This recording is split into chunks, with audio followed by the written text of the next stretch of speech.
Estamos con Fede de Symbolic Tattoo y en el sitio y en la posición presta para hacer otro tatuaje, ¿no? Fede, un gustazo.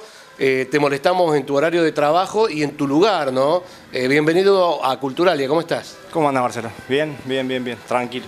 Bueno, muy contentos porque creemos que en el programa que tratamos de llevar todos los fenómenos y las disciplinas culturales, una manifestación de la cultura, no sé si de los últimos años, pero que sí cobra cada vez más fuerza, es la expresión en la piel, el tatú, que tiene todo un halo, no de misterio, pero sí de cosas para ir contando, porque se ha generado una corriente muy fuerte, ya hay hasta distintos estilos, tipos, están los tatú vintage, están los actuales, están los anime. Bueno, vos me vas a decir, ¿no?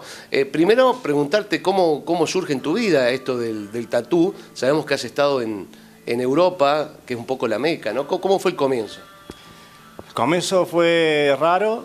Hace 21 años que empecé jugando, porque fue así, pero jugar de esa forma ahora es mucho más fácil que jugar de esa forma hace 21 años, que no había internet, no había ningún YouTube, no había ningún tutorial, nada. Entonces no había de dónde sacar diseños más que del lápiz, de la cabeza, usando la mano y la imaginación a pedido del amigo, porque en ese tiempo no eran clientes, eran amigos.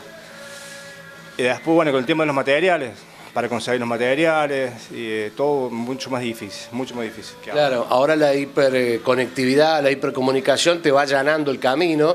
Era como más tabú, no era tan común. Había que conseguir un amigo que te preste el brazo, ¿no? Sí, seguro. Pero siempre, amigos siempre hubo. Porque aparte era más un tema más under, digamos. No estaba tan globalizado como ahora. Ahora un local de tatuaje o taller de tatuaje ya tiene que cumplir con un montón de normas, de regulación, que ahora, bueno, recién ahora se están poniendo las pilas en controlar eso. Está bueno que cuentes cómo es el proceso básico del tatuaje, cómo se arma la máquina y las normas de bioseguridad que siempre están presentes, ¿no? Por ejemplo, en este estudio. Sí, bueno.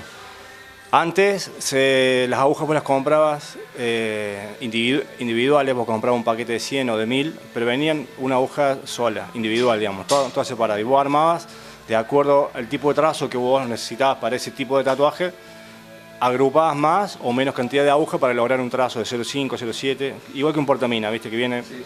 Bueno, igual que para pintar. Eso se armaban, se soldaban a la varilla para poder montarla a la máquina, previo se esterilizaban, se empaquetaban para poder guardarlo. Se esteriliza a través de autoclave, igual que con las punteras, con los picos que le llamamos nosotros, que son de acero inoxidable, todo el mundo dice quirúrgico, pero no es más que un acero inoxidable, que también se esteriliza, se lava, se esteriliza a través de un autoclave y se empaqueta para guardarla hasta el próximo tatuaje.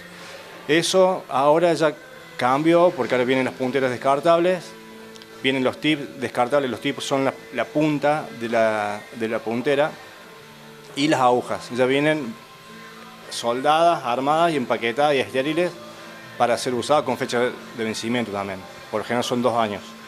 O sea que no hay cero posibilidad de contacto de la sangre de un paciente o un lienzo, entre comillas, con otro que venga.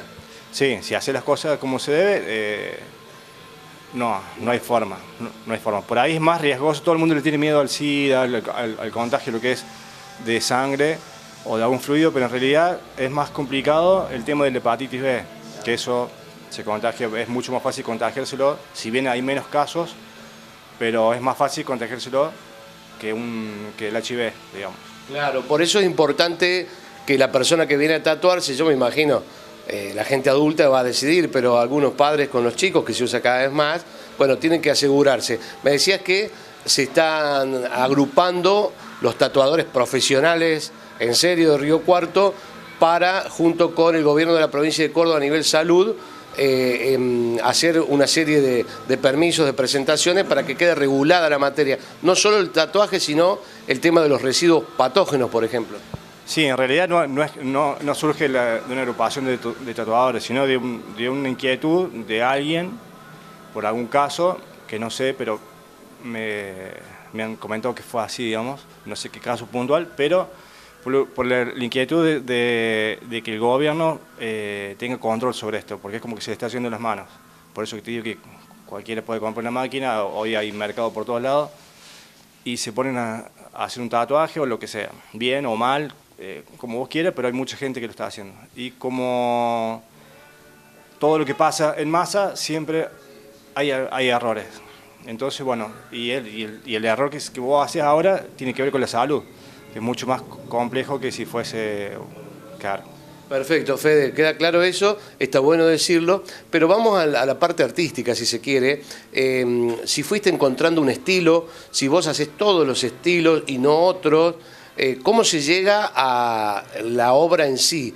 Porque sé que hay una aproximación, me imagino que vienen clientes con una idea muy clara y otros que vienen a preguntarte qué onda, qué te parece, vos los aconsejás. ¿Cómo es el proceso de la elección del motivo del tatuaje? Está bien, tenés de todo tipo de gente. La gente que quiere algo puntual y vos sabés que no está bueno o que no va a quedar bien y quiere eso puntual, entonces bueno, lo hacemos como vos quieras. Pero vos le vas avisando. ¿Por qué cosa no puede quedar bien? ¿Por una cuestión de proporción? ¿Porque es muy cerrado? ¿Qué cosa hace que una imagen no sea buena para tatuar? Por ahí se basan en tatuajes hechos. Visto en internet, o donde sea, tatuajes hechos de otro tatuaje que fue copiado, es como un teléfono descompuesto. Y la imagen que te traen a vos, no, yo quiero esto. Y vos ves que está, ponele, supongamos, no sé, una mariposa que tiene mala perspectiva o mala iluminación, mal reflejo de la sombra sobre la superficie, cosas básicas del dibujo. Claro. Y bueno, y vos cuando le querés cambiar eso, porque en realidad no cambias mucho, sino que lo mejorás, hay cabezas que por decirlo así, que se cierran en eso. Esos son los peores casos, los casos peores, digamos. Sí. Después con el tema de la elección del diseño, tratamos de darle una mano. Hay gente que viene por curioso, que si quiere hacer un tatuaje para ver qué es tatuarse, el momento de tatuarse.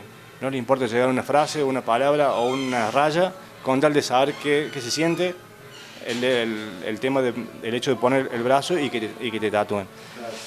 Y después están los otros clientes, quizás son clientes que vienen con una idea de tatuarse el brazo completo, o una pierna, o una espalda. Entonces es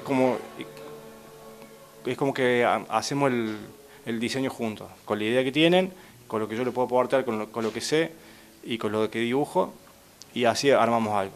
Con el tema de la ubicación, el diseño, los colores. Claro. Fede, en cuanto a tu formación, ¿has estudiado algo de Bellas Artes o una cosa intuitiva lo tuyo? ¿Has estudiado dibujo o fuiste llegando? Porque la verdad que mientras hablamos estamos viendo algunos de tus trabajos, son fantásticos, ¿no? Tienen un diseño muy, muy interesante. ¿Cómo se llega a la calidad del dibujo? ¿Cómo fuiste llegando vos? A través de 21 años, de ir no tapando errores, pero sino ir puliendo a medida que va pasando el tiempo, a medida que vas avanzando, vas viendo, vas viajando, vas hablando con otros colegas y siempre tratando de superarse, ¿no? En Río Cuarto, básicamente acá, porque tengo la mayor experiencia hecha acá en Río Cuarto, estuve en otros países trabajando, pero mi base fue acá, después me fui, pero siempre volví acá. Fede, en cuanto a lo práctico ya, los lugares del cuerpo más elegidos para tatuar, y la pregunta que siempre te van a hacer es cuáles son los más dolorosos o menos dolorosos. Está bien. El dolor pasa también por una cuestión anímica. En el dolor que vas a sentir al momento de tatuar te influye el dolor, el lugar, perdón, el tipo de diseño que elijas, el día que tengas, cómo estés anímicamente, y la mano del tatuador, digamos. Todo eso influye en el dolor que vos vas a sentir. Si vos estás bien, con muchas ganas de tatuarte y bien pum para arriba, como se dice, vas a sentir capaz que, por decir un número, un 20% menos de lo que sentirías un día que estás bajón, que estás por enfermar, ¿viste? Cuando estás medio... Sí. Fede, en cuanto a por moda, ya más allá del dolor o por preferencia, los lugares más comunes para tatuar que te piden, ¿qué son? ¿Los hombros, los brazos, el antebrazo? Habría que tomar como referente 30 días o una quincena, porque es muy... hay semanas que hago, supongamos, 3 muslos y, no sé, y 10 brazos. Y después la semana siguiente cambia. Pero en general son zonas de... Últimamente la gente se está tratando cosas grandes. Entonces tratamos de buscar una zona plana, una zona buena para que el dibujo se aprecie mucho más y podamos meter en ese plano la mayor superficie tatuada posible para que quede bien encuadrado. Hay zonas, entre comillas, eternas para el tatuaje y zonas que caducan, o sea, un tatuaje en una zona va a quedar bien toda la vida y en otra estamos seguros que con el paso del tiempo va a empeorar. Sí. Lugares guardados del sol, costillas, la parte interna del bíceps, el antebrazo de la parte interna, siempre vos fíjate que es otra piel, la parte interna que la parte externa, tanto con el crecimiento del pelo, es otro pelo, es otra porosidad y es otra piel, es más blanda y más blanca, que para el tatuaje es mejor. Fede, gracias como siempre por tu tiempo, felicitaciones por tu arte y bueno, nos seguiremos encontrando. Bueno, muchas gracias a ustedes por darnos una difusión y bueno, y gracias a todos los clientes que tenemos que siguen confiando y a los que no están en el tema, bueno, que se fijen bien lo que van a hacer.